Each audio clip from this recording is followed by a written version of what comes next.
बहनों, भरत महिमा के अगले पद्यांश देखते हैं। जो परिहरहि मलिन मनु जानी, जो सन मानहि सेवको मानी, मोरे शरण राम की पनहि, राम सुस्वामी दोसु सब जनहि।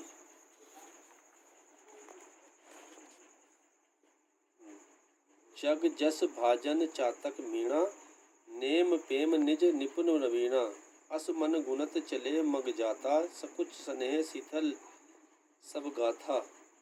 फिर ही मनुहु मातु करत खोरी, चलत भक्ति बल धीरज धोरी। जब समुझुत रघुनाथ सुबाहु, तब पथ परत उताइल पाऊँ। भरत दशा तेहि अवसर कैसी, जल प्रभा जल अली गति जैसी। देखी भरत कर सोचु सनेहु, माँ निषाद तेहि समय विदेहु। मिली सप्रेम रिपु सुदनहि, केवटु भेटु राम, भूरी भाए भेटे भरत लक्ष्मण कृत प्रणाम। देखिए भैया बहनों, इसमें जो है इस पद्यांश में तुलसीदास जी ने भरत का श्री राम के प्रति अनन्य भाव प्रकट किया है। भरत जी को केवल एक ही दुख है कि माता कैकेयी के कृत्य के विषय में श्री राम क्या सोचते होंगे। वह विचार उनके पैरों को आगे बढ़ने से रोकता है, परंतु श्री राम के परम भक्त श्रद्धा भाव से आगे बढ़ रहे हैं। तो इसमें बताया है, देखिए, जो परिहरि मलिन मन जानू, जो सन्माने नहीं सेवक जानू। कभी अपनी माता के बारे में सोच रहे हैं और कभी प्रभु श्री राम के बारे में सोचते हैं।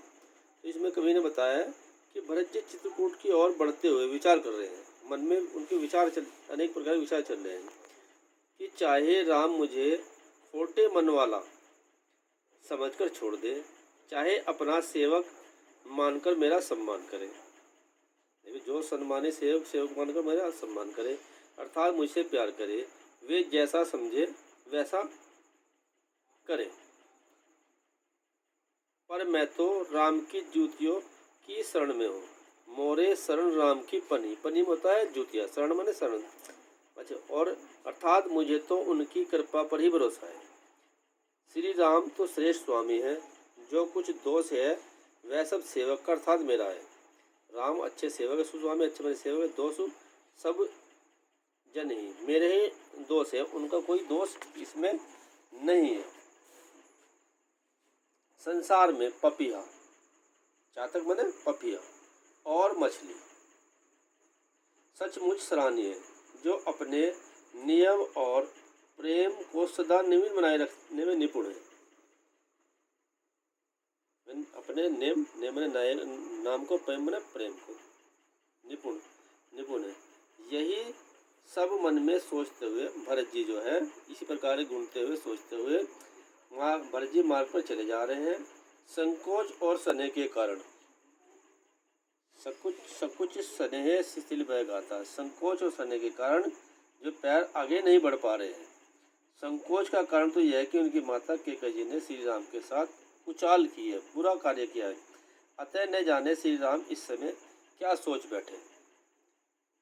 और फिर देखिए, माता जी द्वारा की हुई कुचाल बुराइयों मानो उन्हें पीछे धकेल रही हो, और परंतु राम भक्ति के बल पर धीरज की धुरी संभालने वाले भरत आगे बढ़ते चले जा रहे हैं। जब अपने भक्ति के बारे में सोचते हैं, प्रभु श्री राम के बारे में सोचते हैं, तो वे उतावले होकर तेजी से चलते हैं। जब वे राम के स्वभाव को ध्यान में रखते हैं, तब उनके पैर मार्ग पर जल्दी पड़ने लगते हैं।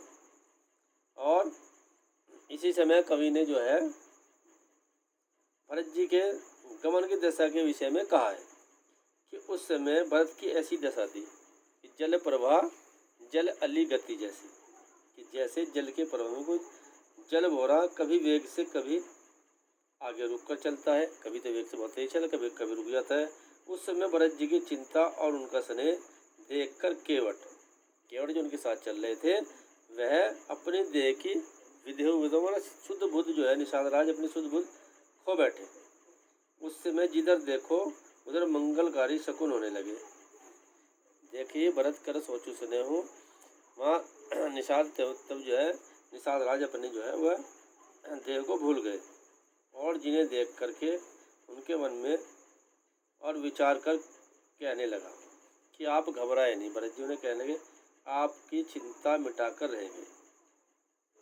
मिली सप्रेम रिपुदन केवट राम, भूई भाई भेटे भरत लक्ष्मण कृत प्रणाम। और आपको देख करके आपकी चिंता मिटाकर रहेगी और आपको हर्ष भी होगा। हाँ, अंत में कुछ बाधा खड़ी हो सकती है। और मिली सप्रेम रिपुदन केवट बेटू राम, और शत्रुघ्न से और केवट जी से जो है राम अच्छी तरीके से मिले।